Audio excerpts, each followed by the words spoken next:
एक समय अमर शक्ति नाम का राजा था। उसके 3 पुत्र थे। वे तीनों निकम्मे और पूर्ण थे। उनके नाम बहुशक्ति, उमर शक्ति तथा अनंत शक्ति थे। राजा ने अपने मंत्री सुमित की सलाह पर अपने तीनों पुत्रों को आचार्य विष्णु शर्मा को यथोचित शिक्षा देने के लिए सौंप दिया। इसके बदले राजा ने गुरु जी को 500 गांव भेंट करने को कहा। आचार्य ने कहा, राजन, मेरे पास ऐसी संपत्ति है जो बांटने और अभ्यास करने से बढ़ती है।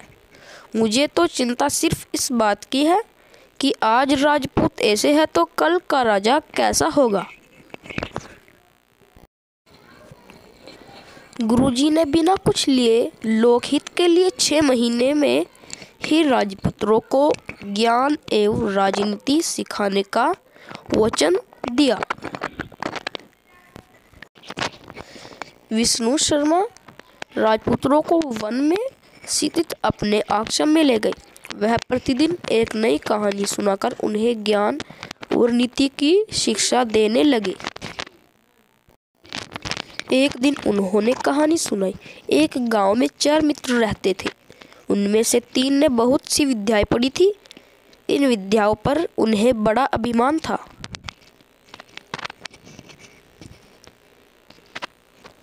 परंतु उन्हें समान बुद्धि का अभाव था। चौथा मित्र अधिक पढ़ा लिखा तो नहीं था, परंतु बुद्धिमान था। वह हर कार्य सोच समझकर करता था। एक बार उन मित्रों ने नगर में जाकर धन संग्रह करने का निश्चय किया। वह चारों यात्रा पर निकल पड़े। जब वह जंगल में होकर जा रहे थे तो रास्ते में उन्हें एक शेर का मृत शरीर दिखाई दिया। उसके अंग प्रत्यंग बिखरे हुए थे। उसे देखकर पढ़े लिखे तीनों मित्रों ने कहा, चलो हम इस शेर को शरीर पर विद्या का प्रयोग कर इसे जीवित कर दें। पहले ने अतिथियों को सही क्रम में लगाकर तैयार किया। दूसरे ने अतिथियों के ऊपर मांसपेशियां जमा दी तथा उनके ऊपर चमड़ा लगाकर शेर का रूप दे दिया। तीसरा युवक इस मृत शरीर में प्राणों का संचार करने के लिए तत्पर हुआ। अभी चौथा मित्र बोला, ठहरो, ऐसा मत करो। तुम लोग विद्या के प्रभाव से इस शेर को जीवित कर रहे हो। इससे पहले कुछ विचार तो करो कि इसका परिणाम क्या होगा। वह शेर जीवित होते ही हम सबको खा जाएगा।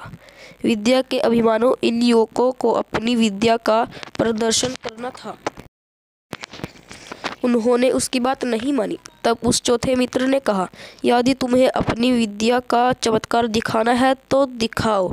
सिर्फ एक क्षण ठहर जाओ, मैं वृक्ष पर चढ़ जाऊं, तब इस शेर को जीवित करना। इतना कहकर वह पास के ही एक वृक्ष पर चढ़ गया। तीसरे युवक ने अपनी विद्या का प्रयोग कर शेर को जीवित कर दिया।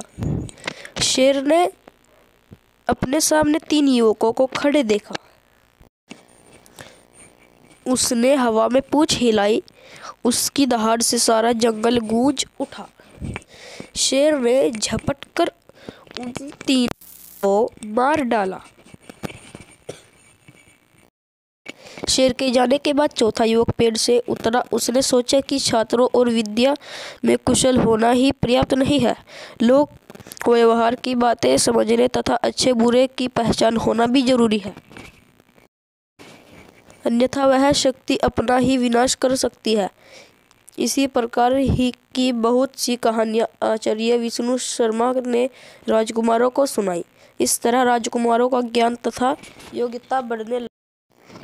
विष्णु शर्मा द्वारा सुनाई गई इन कहानियों के संकलन को पंचतंत्र कहते हैं।